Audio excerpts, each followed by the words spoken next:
le système musculaire. Donc dans ce cours, on va voir des généralités sur les muscles.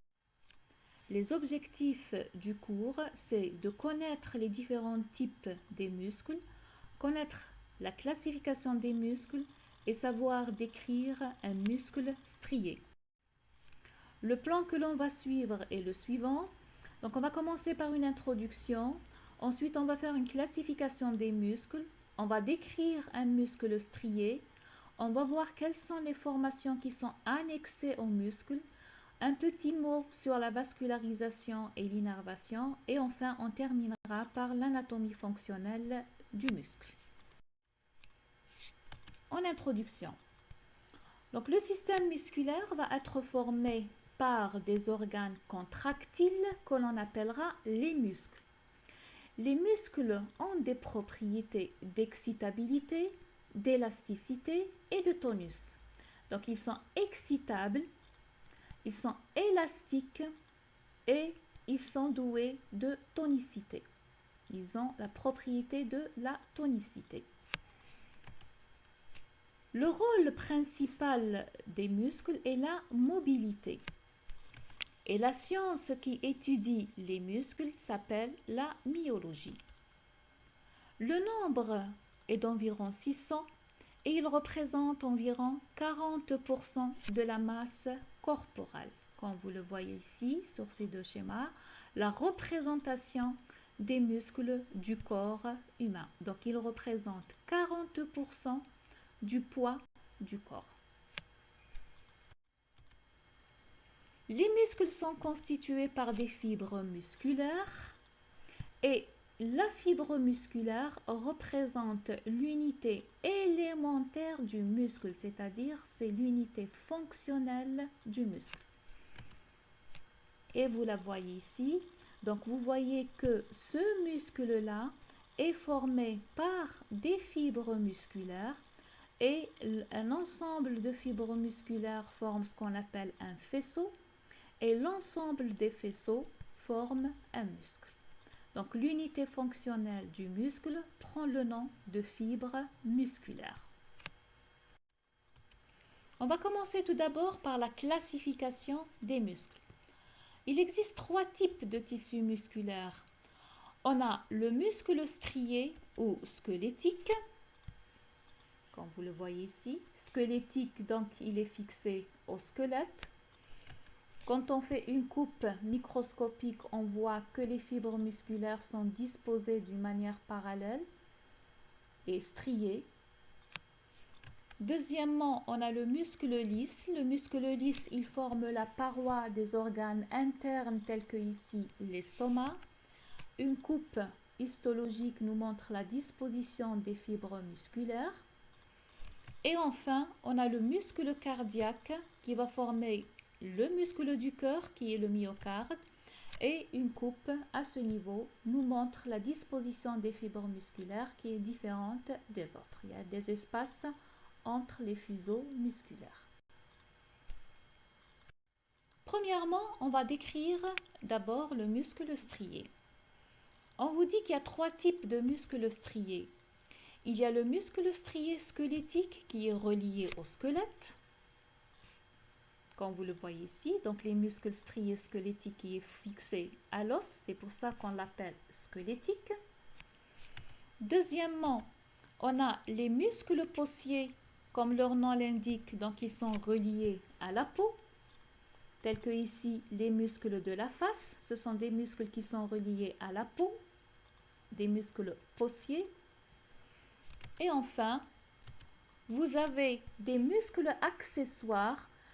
Ce sont des muscles que l'on trouve par exemple au niveau de l'œil, qui contrôlent les mouvements de l'œil, exemple ici, et on trouve également au niveau de la langue, qui contrôle donc le mouvement de la langue. Alors les muscles striés, leur caractéristique c'est qu'ils sont des muscles volontaires. La contraction elle est rapide et ils sont sous la dépendance du système nerveux central, donc ils sont volontaires. Ça, c'est pour le muscle strié. Le muscle lisse. Alors, le muscle lisse est appelé ainsi comme c'est écrit parce qu'ils ne présentent pas de stries. On va les retrouver au niveau des parois des organes internes, tels que les parois du tube digestif, tels que la vessie, les artères. Exemple ici, l'estomac. Donc au niveau de l'estomac, on voit la disposition ici du muscle de l'estomac qui forme la paroi gastrique. Et ce sont des muscles lisses qui vont bien sûr permettre la contraction de l'estomac au cours de la digestion. Les caractéristiques du muscle lisse, c'est qu'ils se contractent moins rapidement que les muscles squelettiques, mais leur contraction, elle dure plus longtemps. Donc ils sont moins vite à se contracter, mais leur contraction dure plus longtemps. Le dernier type de muscle, c'est le muscle cardiaque. Alors le muscle cardiaque, donc il forme le muscle du cœur qui est le myocarde. C'est la paroi contractile du cœur. Il est strié comme le muscle squelettique, mais ses cellules sont ramifiées. On a vu tout à l'heure qu'il y a une différence entre le muscle cardiaque et le muscle strié. Le muscle cardiaque ainsi que le muscle lisse, ce sont des muscles qui sont involontaires, c'est-à-dire ils ne dépendent pas du système nerveux central, mais du système nerveux autonome. Ils fonctionnent de manière automatique sous la dépendance du système sympathique et parasympathique qui forment le système nerveux autonome ou végétatif. Voilà donc concernant la classification des muscles. La description du muscle strié. Premièrement, la constitution. Donc, le muscle strié présente à décrire un corps qui est charnu, donc qui est assez développé. C'est la partie contractile, c'est à ce niveau-là que se fait la contraction. Et deux extrémités qui sont fibreuses et qui prennent le nom de tendons et qui permettent la fixation du muscle, soit à l'os, soit à la peau. Donc, un ventre et deux extrémités qu'on appellera les tendons. Il va être formé par des fibres musculaires qu'on appellera les myocytes. Alors, myocytes et la fibre musculaire elle-même est formée par des myofibres et l'ensemble des fibres musculaires forme un faisceau qui va être entouré par une membrane qu'on appellera l'endomysium. Ensuite, l'ensemble des faisceaux va être entouré par le périmysium et l'ensemble, donc tous les faisceaux vont être entourés par l'épimysium. Donc, myofibrie, fibres musculaires, faisceaux entourés par l'endomysium, ensuite le périmysium et enfin l'épimysium. Donc ça, c'est la constitution du muscle strié. Là, toujours pour la description des muscles striés, on distingue deux types de muscles striés. Les muscles striés simples qui comprennent tout simplement un seul ventre et deux extrémités. Ça, c'est la forme simple. Il peut être donc également composé. Donc, quand il est composé, il va être formé par plusieurs corps charnus, donc plus de deux. Et dans ce cas, c'est la disposition de ces corps charnus sont soit successifs, c'est-à-dire l'un après l'autre. Par exemple, dans le cas du muscle digastrique, on a deux ventres avec un tendon intermédiaire. Donc, exemple ici, le muscle digastrique au niveau du cou. Donc, il va être formé de deux ventres, un ventre postérieur, un ventre antérieur et entre les deux, on a un tendon intermédiaire. Donc, ils sont successifs, l'un qui vient après l'autre.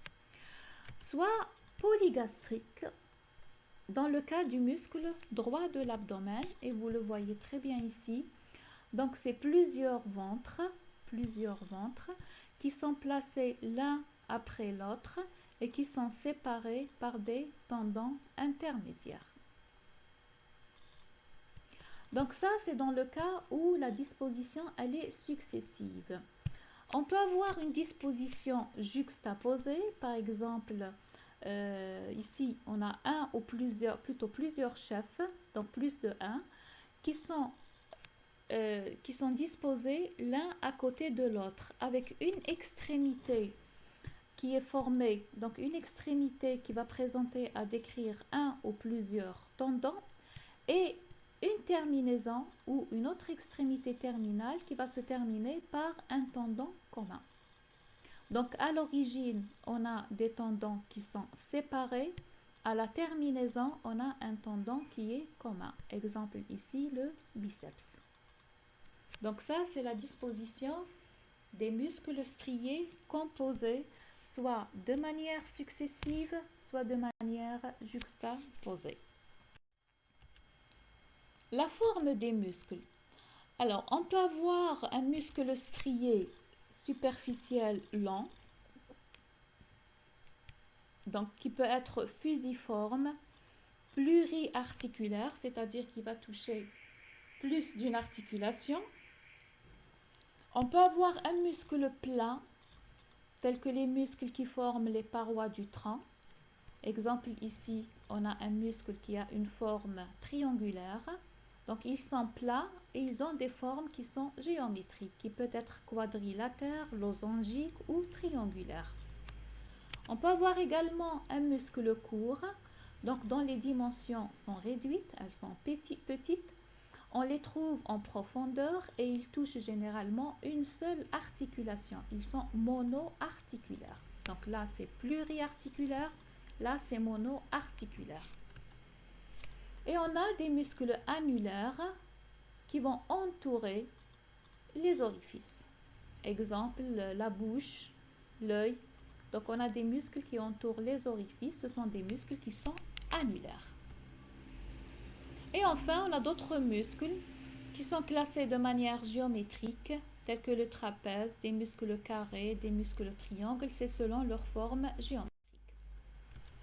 La texture. Alors pour la texture, c'est la disposition de la fibre musculaire. Comment se dispose la fibre musculaire dans le muscle? On a trois types de disposition. On peut voir donc un type où les fibres musculaires sont disposées de manière parallèle dans le prolongement du tendon. Tel que par exemple ici, au niveau du muscle du bras, on a le tendon ici. Et dans le prolongement du tendon, on a les fibres musculaires qui sont parallèles. Donc également au niveau du muscle de la cuisse, les fibres ici, elles sont parallèles et dans le prolongement du tendon. Donc ça, c'est la première disposition. Soit les fibres musculaires sont disposées de manière oblique par rapport au tendon. Donc les fibres musculaires sont obliques. Également ici, elles sont obliques par rapport au tendon. Également ici. Donc on a le tendon ici et la disposition des fibres qui est oblique. Et là également. Et quand il y a cette disposition, on va parler de muscles péniformes. Donc soit semi-péniforme, donc péniforme, soit bipénie, c'est-à-dire formé de deux, soit multipénie, c'est-à-dire formé par plusieurs parties qui sont péniformes, comme vous le voyez ici. Troisième disposition, c'est la disposition circulaire. Donc les fibres musculaires sont disposées de manière circulaire et qui nous donne la forme annulaire que l'on a vue tout à l'heure. Donc ça, c'est en ce qui concerne la disposition de la fibre musculaire. Et là, vous voyez donc la disposition des fibres musculaires, là, parallèle. Donc ce sont des fibres musculaires qui sont parallèles par rapport au tendon, c'est-à-dire dans le prolongement du tendon.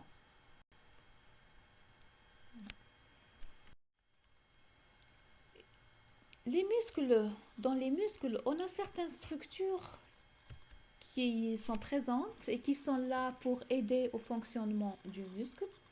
Parmi ces formations, on a les fascias.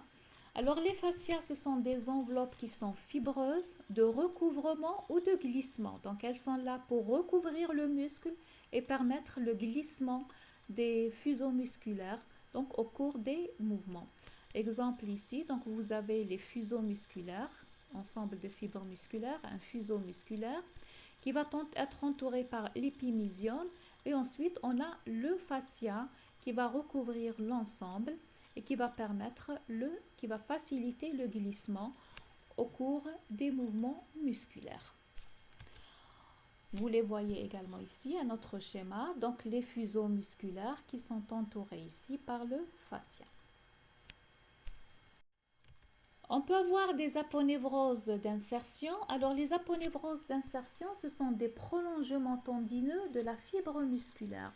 On a ici les fascicules musculaires qui vont se prolonger chacune par un prolongement tendineux qui va prendre le nom d'aponévrose et qui va permettre l'insertion de ces fibres musculaires sur le tendon musculaire. Donc ce sont des aponevroses d'insertion. Elles vont fixer les fibres musculaires ou les fascicules, elles vont les fixer sur le tendon qui va fixer lui-même le muscle, soit à l'os, soit à la peau. Ça dépendra de quel type de muscle on a.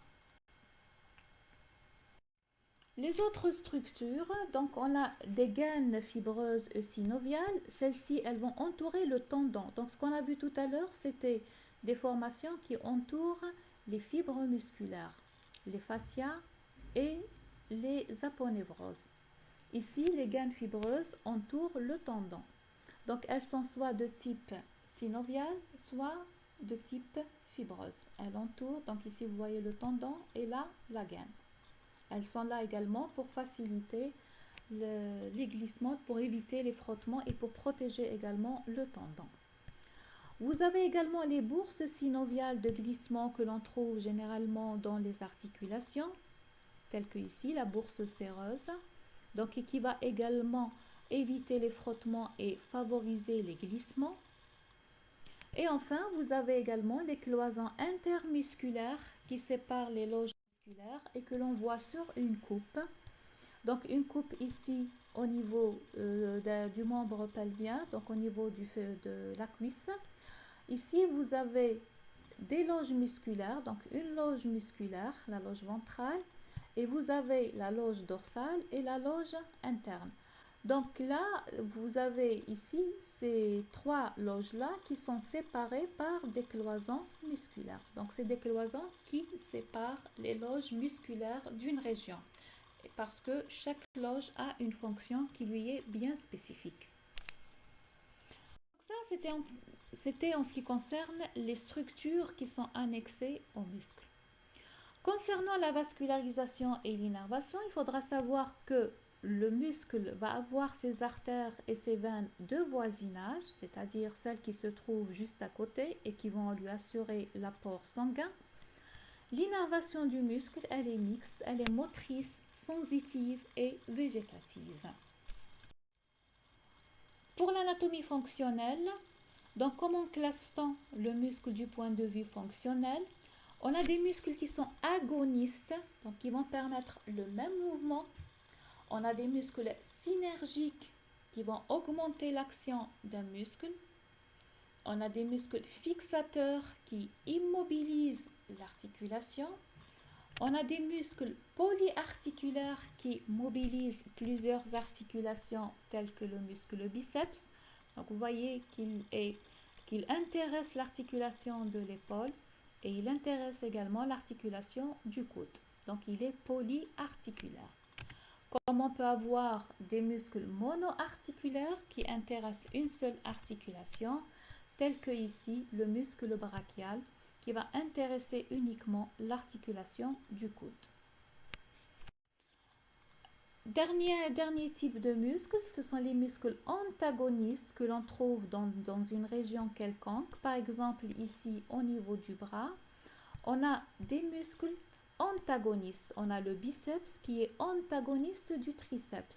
L'un fait l'inverse de l'autre. C'est ça la définition du muscle antagoniste. Le biceps fait la flexion, ici la flexion, et le triceps fait l'extension. Donc flexion, extension, ce sont des mouvements qui sont antagonistes et qui sont assurés par des muscles qui sont antagonistes. On a également des muscles qui vont permettre les mouvements de pronation et de supination au niveau de l'avant-bras et des muscles qui permettent également la rotation interne, rotation externe. Il y en a d'autres pour l'adduction, abduction. Donc c'est là où on a besoin de deux mouvements qui sont différents. Donc on aura deux muscles antagonistes. Un dernier mot concernant les explorations et les pathologies. Donc on peut explorer les muscles par l'électromyogramme, par l'IRM également. Et les maladies, les principales maladies des muscles, ce sont des maladies neuromusculaires qu'on appelle les myopathies. Voilà donc concernant les généralités sur le système musculaire et je vous remercie.